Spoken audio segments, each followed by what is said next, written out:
guddi ay soo wakiisheen jaaliyadaha Soomaaliyeed ee dalalka caalamka uu horkacayay xiriiriyaha guud ee jaaliyadaha Soomaaliyeed ahna gudoomiyaha jaaliyada dalka Kenya Cabdulqaadir Cabdi Diini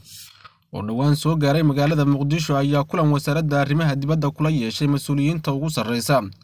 wasaaradda arrimaha dibadda Soomaaliya uu horkacayo wasiir ku-xigeenka wasaaradda arrimaha dibadda Soomaaliya. kulanka ayaa looga hadlay sidii loo xoojin lahaa wada shaqaynta u dhaxaysa jaaliyadaha Soomaaliyeed ee ku sugan dalalka caalamka iyo wasaaradda arrimaha dibadda iyo sidii loo qaban lahaa shirweyne qaran oo ay ka soo qayb galaan dhammaan jaaliyadaha Soomaaliyeed. agaasimaha waaxda jaaliyadda wasaaradda arrimaha dibadda Soomaaliya Ibraahim Guure Maxamed ayaa ka warbixiyay kulanka ay la yeesheen wakiilada ka socday jaaliyadaha Soomaaliyeed. dhammaan gudoomiyaasha jaaliyadaha Soomaaliyeed oo halkan isugu yimi inta ay joogaan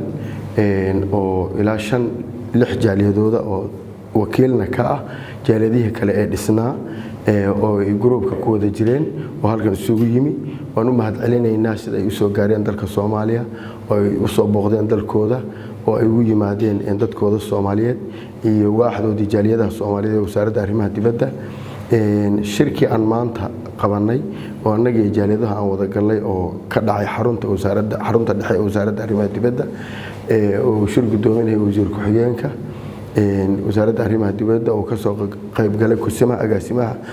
xogaha joogtada wasaaradda arrimaha dibadda oo ahaa isbarasho iyo is-arag iyo wada tashi jaaliyadaha Soomaaliyeed ee dibadda ku nool kuwa dhisan iyo kuwa aan dhisnaynba sidii laysu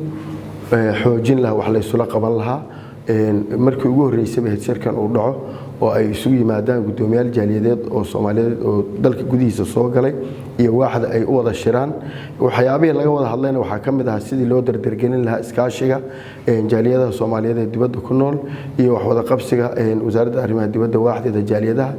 Cabdulqaadir Cabdi Diini xiriiriyaha jaaliyadaha Soomaaliyeed ahna gudoomiyaha jaaliyadda Soomaaliyeed ee dalka Kenya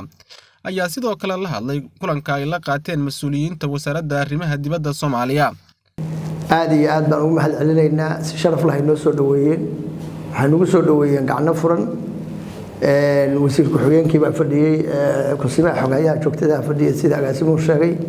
arintaas marka waxaan kala kulannay sharaf iyo karaamo iyo soo dhaweyn wanaagsan qaabilaad wanaagsan gacno furan madax rabta dalkeeda dadka banaanka ka jira doonaya inay hadda kule dib ugu soo laabtaan wax la isweydaarsado la iswarsado arintaana waxay daba joogtaa shaqo dheer oo ay waaxda jaaliyadu soo qabatay oo ahayd hadda la kureeyahay waqtiyo badan muddo waqti la soo galnay footro badan arintaasay daba joogtay marka ilaahay mahadis meeshaan ku imaanay annagoo ka wakiila gudoomiyaasha iyo jaaliyadaha hadda waaxda jaaliyadda Soomaaliyeed oo rajiskaraysan arintaas sharaf iyo karaamo ku soo dhamaatay waxyaalaha aan rabno inaan ku guuleysano hadii ilaahay oo aan isla garanno waxa kamid ah waa gudbinay jaaliyadaha Soomaaliyeed 4 milyan kor u dhaafaya waxa uu qalma oo miisaanka ay leeyihiin bulshada inay dawladda Soomaaliya ay hadda la kureeyo ku amal mariso ayagoo hadda la kureeyahay dadka Soomaaliyeed laf dhabar u ah dhaqaale ahaan watay ahaan wax badan hadda la kureeyo haday abaaratahay haday tahay fatahaad haday tahay wax walba jira in ummadda Soomaaliyeed ee banaanka jirta ay u baahan yihiin matalaad weyn oo miisaan mug leh oo waaxdoodana la tayeeyo aad iyo aad hadda la kureeyahay waaxdayada hadda la kureeyahay hadda way fiican tahay laakiin jaaliyadaha Soomaaliyeed waxay rabaan miisaan ka sii weyn. kulanka ay wada yeesheen mas'uuliyiinta wasaaradda arrimaha dibadda iyo wakiilada ka socda jaaliyadaha Soomaaliyeed ayaa daba socda waraysi horay uu siiyay gudoomiyaha jaaliyadda Soomaaliya ee dalka Zambia kaas oo ku sheegay in lagala tashan dhismaha jaaliyadda Soomaaliyeed. Sada Cabdi Taaliil, Universal TV, Muqdisho.